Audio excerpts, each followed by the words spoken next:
Laičio. Taigi, sveikas, Ričardai, kas yra Muay Thai? Muay Thai yra Tailando boksas.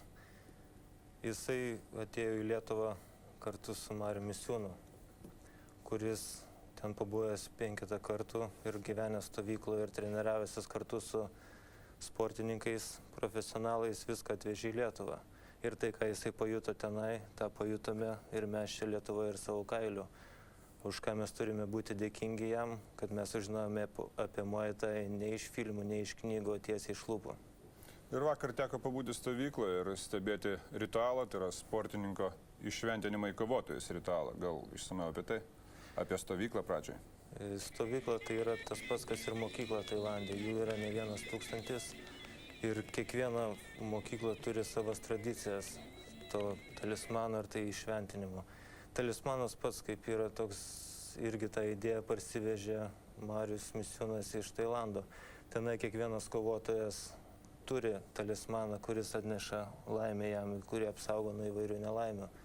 O Lietuvoje jie padarė meistras ir išlietas jisai yra iš grinai lietuviško metalo žalvario. Na ir pati kova prieš kovą kovotojai atlieka kažkokius ritualinius šokius, galbūt pažiūrėsime, bet tai išsamiau papasakok. Prieš pat kovą kovotojas turi atlikti Ramai šokį, kurio metu tai reiškia padėką savo tėvam, kad jie pagimdė, savo mokytojui, kad jisai išmokino ir leido jam kovoti, ir savo priešininkui. Ir iš gilios senovės yra atėję toks kaip ir mitas, kad tas šokis padeda išvyti piktasias dvasias iš ringo, kurios gali jam padėti, kurios jam gali sutrukdyti, nugalėti priešininką. Ką sportininkas turi iškęsti ir ką iškovoti, kad jis taptų kovotoju? Jis pirmiausia turi turėti 10 kovų atkovotų, paskui turi būti seniausias gal sportininkas klube. Ir šiaip turi būti geras žmogus, ne tik tai klube, bet ir už jo ribų. Mes matome tą kovą, vieni keičia kitus, o 2 sportininkai būtent šį kartą lieka viduje. Ir čia kiek jie turi iškęsti? Jų laukia 10 priešininkų. Kiekvienas priešininkas turi su savimi atsinešti po 3 minutės. Iš viso gaunasi 30 minučių. Štai treneris Marius Misiūnas, jisai atidžiai stebi savo auklėtinių darbą. Ir aiškiai matosi, kad pergyvena dėl jo. Na, kaip matome, karštą kovotojams? Taip, tenai siekia iki 50 laipsnių karščio. Temperatūra viduje ringo, aplinkui 4 laužai. Na ir tikrai įspūdis, tikrai neišdildomas įspūdis ir neįmanoma to visą parodyti. Ir galbūt išsamiau apie tos 2 sportininkus, kurie tikrai tapo kovotojais.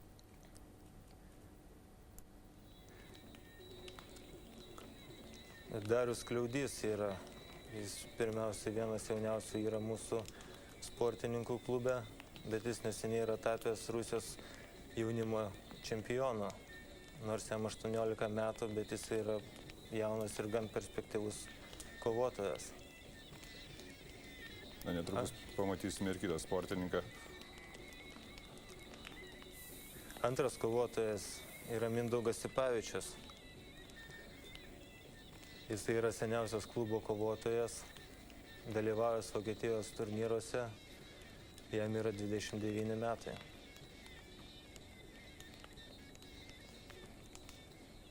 Na, tikrai matome, sunku jiems ir vis dėlto sportininkai tapo kovotojas, ištempė tos 30 minučių, išlaikė ir atpildas talismanas.